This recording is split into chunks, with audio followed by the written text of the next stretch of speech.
So good day everyone. My name is Jerka Tiaogsang, the second reporter. So this is my topic about the basic assumption of social system model. So before that, system is a interaction and communication among every member in organizing and also by improving the social interaction. So this is the some basic assumption of social system model. So first is the social system are open a system. So this is first like describe a society with the mobility or in any different of social classes. So before like one say like example for individual can move and up like kanang ranking like sa imong mga grades, and then kung unsay mga achievements or the social position like sa imong pag-work like pwede ka manager like that, and then for achievements for classes. So the second is the social system consists of the interdependent parts, characteristics, and activities that contribute to or receive from the wholes. So this is like what to say like social structure is any different parts. They have different parts of interrelated, which is among us to perform in any function. So this the third is the social system are people. So people from the word people like for relationships, for others like individuals, groups sa imong na-encounter, for kanang sa ato ang kilid, for interact, that one. So that the third is a system or goal oriented. Ano sa mga goal oriented ninyo, which is like magtinabangay mo as like parehas ni brainstorming, each group nga dapat mo mag-meet and then mag-brainstorming mo to unsay goal ninyo ana nga subject like to good way like kanang like unsa siya kanang unsay point ninyo ana nga to achieve this topic. And then the third the social system are structural. So this is the stable arrangement of institution by a human being. So society interact and of course like live together. So this is a social change concepts or agreementation of society. So the another one is the social system or normative. It is a like institution like patterns of a normative culture like different kwan siya kanang social behavior of kanang every people like norms, values or rules, kanang maghatag siya specific situation gani for any different of behavior of each people. So another like a social system or structure bearing. So this is a reaction of approval or disapproval or kanang in response to someone to action. Unsa siya like approve ba ni ang iyahang gi-act or disapproval. So this is na kanang high standard of behavior niya kung unsa siya to act. And then the social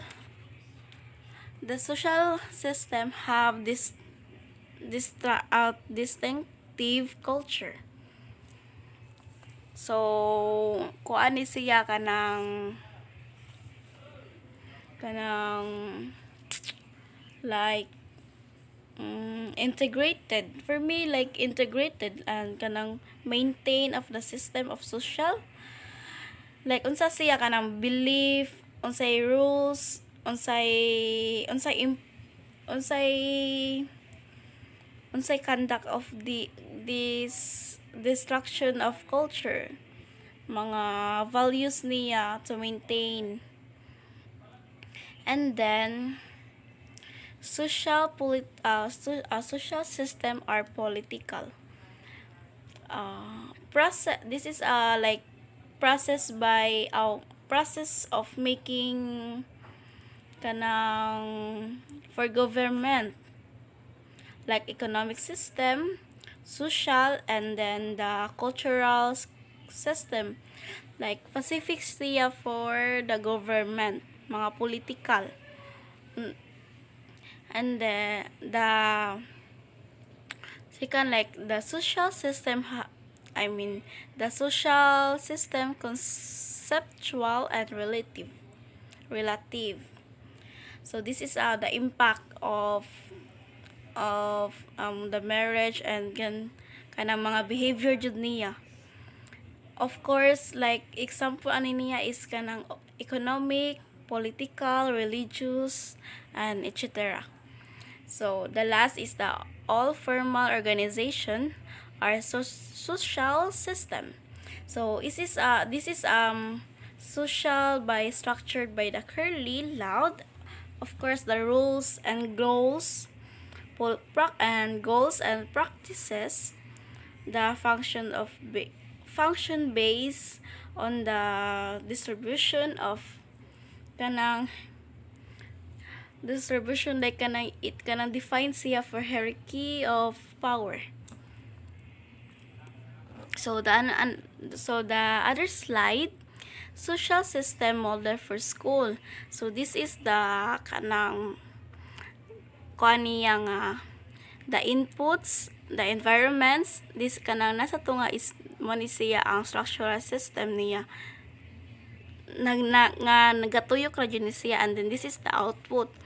So the structural system, this is transformation process mo ni siya, cultural system, individual system, and the political system.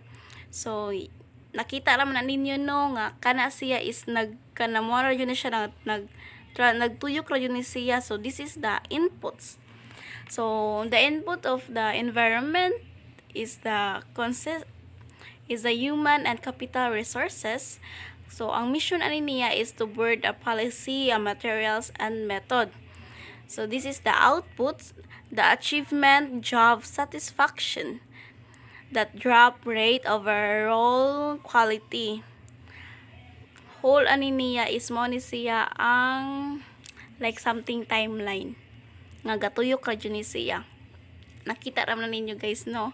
So the learning, teaching, mga unsa ni siya nga individual system is the cognition and motivation. The cultural system is the shared orientation. The political system is a power relation. So dapat ni siya ninyo i-take note, okay? And then the third slides, it mo ni siya ang assumption of political system model for school. So first, the social system, structural system, cultural system, and the political system. So ang mo ni siya ang like a social system is the pattern by the network of relations. So mo ni siya ang example niya is a family, ang communities, cities, nations, college campuses, and corporation and industry. So the structural system is kana building for construction, like the particular method of assembling are like mga construction structural. Muna siya mga portal frames, space frame, mga domes, or etc. Like ma-create ni siya for kana mga something, mga architect like that. And then the cultural system, it is ritual. Of course, cultural no. Like mga religious, mga values, mga consequence, mga different culture. Like example ano niya is kanam economic, marriage, our family, educational, legal and political, religious and etc. Una siya yung mga kuan niya mga different religious like sa example ano niya mga Catholic, like mga Mormons, mga inana, mga unsay mga ritual ana nila. So the political system mo ni siya ang democracy, mga monarchy, mga authoritarianism, basta mo na siya. So, mo na siya mga political system, mga government. And then, this is the formal power, informal power. So, mo na siyang individual have the power of imperatives. So, that's so this is the fourth line, the slides. So the school as a learning community. So first, what is the learning community? It is the one which all members acquire in the new ideas and accept the responsibility for making the organization work. Of course, like kanang educational leader nga unsay mga tasks ani niya to be participants, like to change unsay goal nimo to organize the learning nimo para nakay kanang awards, like for groups, for participants kung nakay unsay mga tasks nimo, unsa na imong buhaton and kana unsay sakto nimo mga buhaton, like that. So a learning community is a group of people who share a common interest in a topic or area, like mag-brainstorming mo ana to share any ideas, unsay mga ideas nimo kung kana ba sakto ba na brainstorming, or particular form or discourse about their phenomenon, tools and sense making approach for building collaborative and value activities, like that.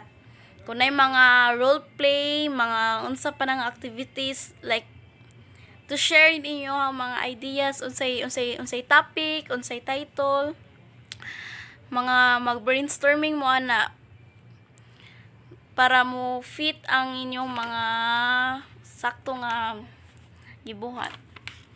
So the members work together mutually, understanding each other and respecting the diversity of one another. Yes. For of course, like mag-brainstorming mo ana, need you na siya understand. Namoy ka na sakto nga communication, unsay mga visual ana niya, like namoy leader ana niya nga siya mo kani buhaton ni siya, and then sige kanang unsa man share idea kinsa may mga kuan nimo ana, unsay matabang nimo ana, unsay sakto nimo ana, like inana mag-brainstorming ra mo ana.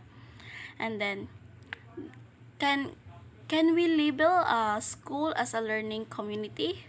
So for me, yes, it's a big yes. So when people come together and work towards a common goal, a community is a firm. Yes, exactly. Nadyo siya ma-forma as to murag united. You need. It seems almost true to label schools as learning communities. Of course, the schools are learning communities because they bring groups of diverse people together with a common goal of learning. So, reflect enhance the characteristics of community. Yes, mo ni siya maka-help ni siya for students to kanang reflect nimo siya for individual behavioral. So the third okay, so Miss Albiti, the third reporter,